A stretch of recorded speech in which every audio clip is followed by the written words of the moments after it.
Hey folks, Nick Carrington here, and for my trip here to Eagle Lake, I had two personal goals. The first was to catch a 30-inch walleye, and the second was to catch any muskie. And fortunately, I was able to accomplish both of these on Monday, our second full day here, and our third total day here. Take a look at this muskie. I thought we had a giant walleye. We didn't. We had a giant muskie. Eagle Lake muskie, number 9 shad rap. Trolling cranks out deep. I don't know how to musky fish, but we got one. We didn't have 1,000 casts. No, with just one long pole. But I'm well aware that this was not purist musky fishing. This was Nick trolling crankbaits out over deep water. So I wanted to get the full musky experience. So we were able to go out with Kale. He's a dockhand here at camp, and Kale showed me the ropes on musky fishing. Come along with me as we answer Kale answers all my questions and helps try to turn this walleye guy somewhat knowledgeable about muskie. I've actually got the camera only on him right now because he's the only one I have any faith in. All right, so Kale, why are we here? At this spot? Yep. Well, the river doesn't get fished much. Last year, the biggest muskie in the lodge came out of the river in the bay right across here. It was a 54 1/4, and that was the biggest fish of the year last year. I mean, these weeds don't get fished much. They're thick. There's lots of bait fish swimming around, and the muskies love that. So how long do you give a spot? Like right now we're casting, we've been So usually I'll get to this tip here, the point, okay, and I'll call her quits. Okay, so you just got the bow mount on like 3 or 4, and then you're just waiting to see? Okay. Exactly. And you're figurating every cast because they'll literally These come out from muskies the will weeds come up underneath from the boat right is what under you're the telling boat, me. especially in the weeds. Okay. Yep. Okay. Like that or like that, because they're not biting because they like the hook. They're biting because of the vibration. Okay. It pisses them off. So just doing extra things like that will make them even more mad. So is that why you're throwing a bucktail, or why did you? What are you throwing right now? I'm throwing a copper 8/8 bucktail with like some confetti string on it, I call it, just a bunch of colors. I like this one because I'd say 9s and 10s are a little big for where we are. And the fish like this color. I mean, any blade that's shiny, in my opinion, will outfish a blade that's a solid color. Okay. And what's your setup? I mean, you've got me with a Ambassador reel and Ambassador, the OG. a Kuma Pro GLT trolling rod. I'm running a Trank Shimano 400 and the Assault stick. The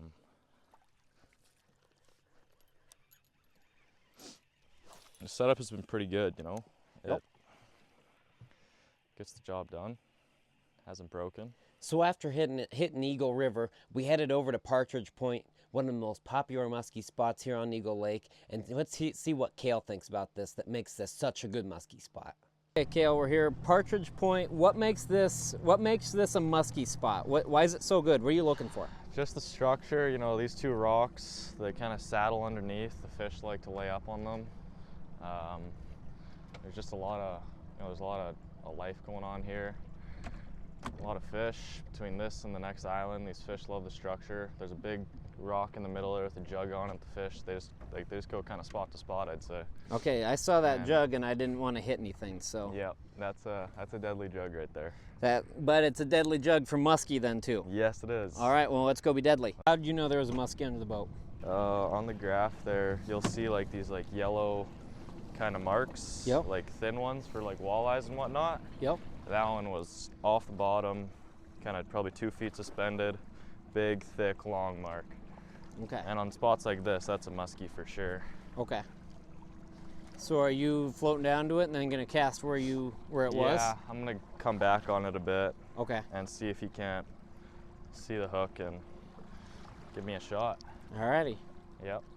After no fish at Partridge Point, what we decided to do was go back into the weeds just because Kale had a better feeling about it. So we ran back and we fished a very large weedy bay, and we were actually fishing right near one of me and Dad's waypoints. And Kale said that he was seeing a lot of walleyes on the screen too, because we had caught some nice ones in there trolling. We were just walleye fishing and not fishing for muskie. So let's see if that goes any better. Okay, we're pulling into a new spot. You told me you feel better about weeds than rocks tonight. Why is that? kind of the way the wind's blowing, the temperature. I feel like these fish might be a little shallower tonight. The sun's out, so I feel like they're just gonna be shallower for that reason. They're gonna be sitting in that sun. We're gonna try and find like 10 feet of water, cast into the really high weeds that come right up. Hope to find a muskie. Heck yeah. Well, how long do you give a spot? Because we've been probably 5-10 minutes at both spots. What's normal for you? I'd say around that 5-10 minute. You know, if the fish, if they're not gonna show up, then you don't have to stay for them. There's a million spots you can try on this lake, so, and there's probably there's just so many muskies in here. So there's no point in really staying on a spot like you're fishing for walleye or something, because you just troll the best places, and then you're gone. That's kind of my mindset going into a spot. So just keep running, and This if a fish spot, is active, then you're gonna raise it. If the fish is active, and if he's hungry enough and he wants enough, he'll bite it. Fair enough. Just sitting here looking at this Medusa that It's looking at me. That eye is like staring at me. It's what? That eye is like staring at me. That It won't Medusa? stop. Yeah, it's like even Careful. when you move it, that eye keeps looking at you. She'll turn you to stone. Yeah. Dad's got it filming, so we've just Ace Musky Anglers here again. I've got my trolling rod with the reel that we found with we don't know the brand, garage lure. So, but it dives The old really deep. garage perch, It's yeah. it's a Salmo something. It's a Salmo perch, so we got that going for us. Dives deep, so I actually feel kind of at home because it's kind of like casting for walleyes, just like 700 times bigger. And I'm casting my trolling rod better than I thought I would be. Yep. We got Dad on the camera because he just about dumped the, we about dumped the phone in the water. That was close. And then I almost went in. And About dump the guy. then we about dumped the guide after Dad caught the trolling motor, after he caught the reel motor. So No damage was gone. a lot of things going on No right now. damage. There's a lot of things going on. So you told me earlier you had a spot that you went to Yep. at the same time every day. Mm-hmm. How much of musky fishing is patternable like that, and how much of it is just going and doing the thing? I mean, that's really up to the fish. You know, people say all the time anyone can go out in early morning or late night and catch a muskie, but it's kind of those really good anglers that go out midday in that slump time and they go catch the muskie.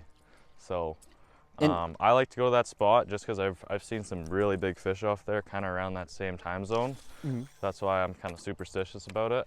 Okay. I mean, but it could be different at any spot. Like there could be a hungry fish anywhere.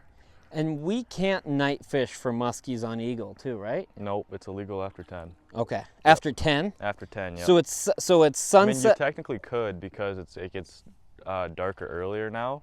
Okay. But yeah, after 10 is when you kind of gotta. But I can't walleye fish except a half hour after sunset, correct? Yep. Okay.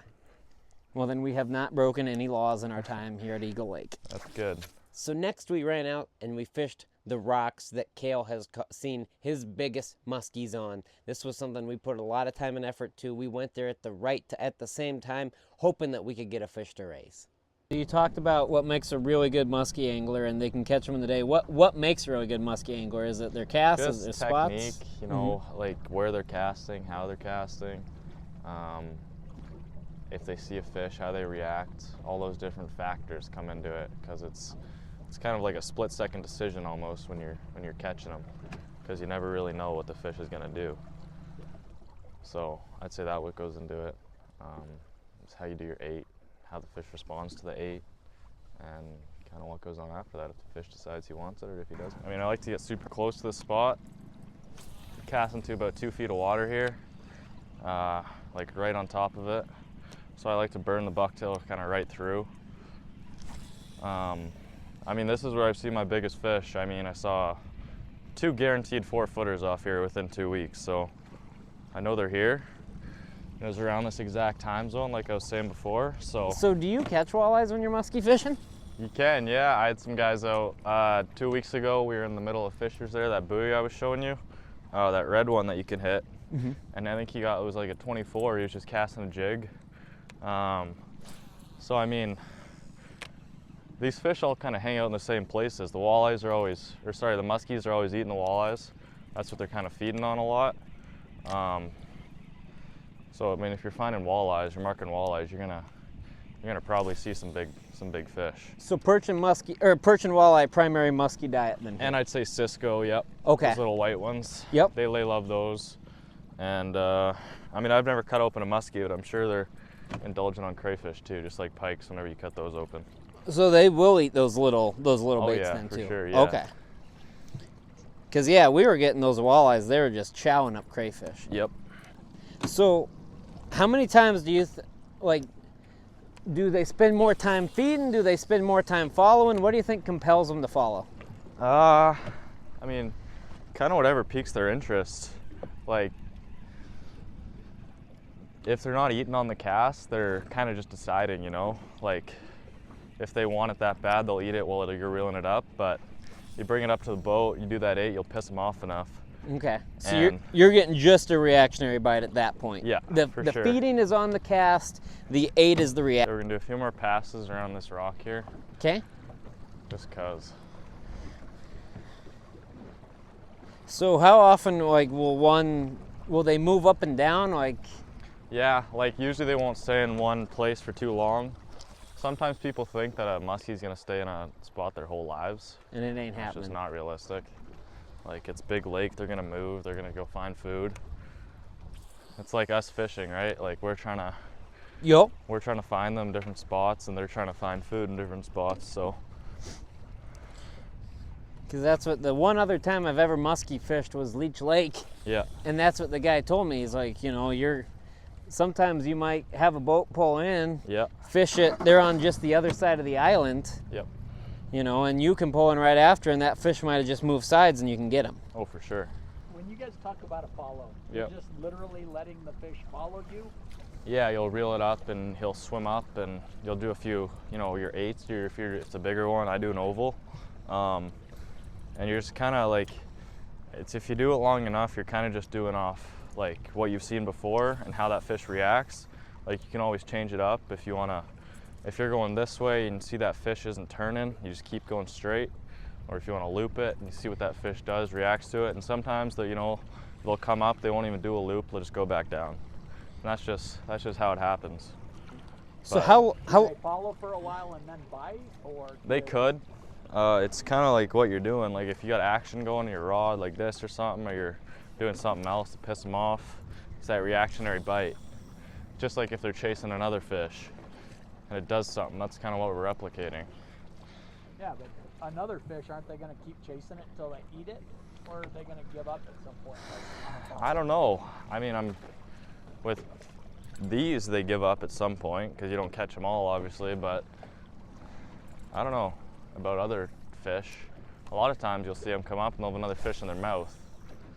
Like, you'll hear endless times during the week that people have been walleye fishing and the muskie came and followed up their walleye they caught. Yep. That happens all the time. So, those fish are always looking, they're hungry. It's always the next meal for them. Big mark. Big muskie right there. With only a little bit left, we decided that we were going to go back to that weedy spot because that's where he had the best feeling. It was there that I had my strike, but it was not a muskie. No, I got him. Big one? No, tiny guy. Little pike. You don't need a net. You fish. I got him. Look at that. Hey, impaling? Yeah, Did I something. did what he said, and I threw the hook back at his face. So, Kale, what's been happening since Nick cut that northern? The northern had a little, I don't know if it was like some sort of poison on him, but it didn't touch Nick the right way. I had an allergic reaction to the pike. Yep. I'm a walleye snob. Yeah, it's like Oh, your skin broke out and then you start chucking. oh, vivaciously.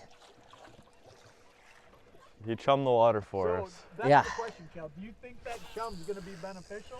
We will see here in a few casts. Yes, whatever I ate definitely did not agree with me. So we had to cut the trip a little bit short, and I didn't get to film a proper outro. But I want to thank Kale for taking me and my dad musky fishing. I know we can be a pain in the butt. Dad successfully caught the boat a couple times as he tried to jig for walleyes. I was using my trolling setup with a reel that Kale had found and a bait that we now call garage perch. So, but I just want to thank Kale for taking us and answering all the questions for this walleye guy. I enjoyed it. We didn't see any muskies. We didn't catch any muskies, but just to see a different way to fish, understand that type of fishing, that was a lot of fun for me.